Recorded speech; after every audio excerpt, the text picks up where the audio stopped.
আসসালামু আলাইকুম রহমতুল্লাহি ওয়া বারাকাতুহু। মামলা মোকদ্দমায় জয়ী হওয়ার জন্য এবং শত্রুকে পরাজয় করার জন্য, শত্রুর কাছেও জয়ী হওয়ার জন্য যে কোনো সময় আপনাকে সব সময় আপনি সম্মানিত এবং সর্বদা আপনি জয়ী হওয়ার জন্য, সর্বদা আপনার ইজ্জত সম্মান বৃদ্ধির জন্য এই আমলটি একটি পরীক্ষিত আমল। সূরা নূহ যদি আপনি নকশাটি জাফরান কালি দ্বারা গোলাপ জল দিয়ে খুলিয়ে সেই জাফরান কালি দিয়ে সাদা একটি কাগজের মধ্যে লিখে কবজের মধ্যে ভরে সেটি যদি আপনি ডান হাতের বাজুতে ভরতে পারেন, স্ক্রিনে যেই নকশাটি দেওয়া হবে এই নকশাটি আপনাকে সুন্দরভাবে আমল করতে হবে।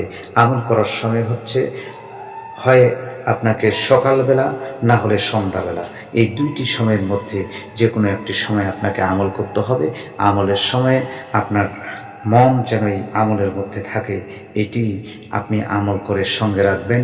ইনশাআল্লাহ আপনি সব জায়গায় জয়ী হবেন, বিশেষ করে মামলা মোকদ্দমায় জয়ী হয়ে যাবেন ইনশাআল্লাহ।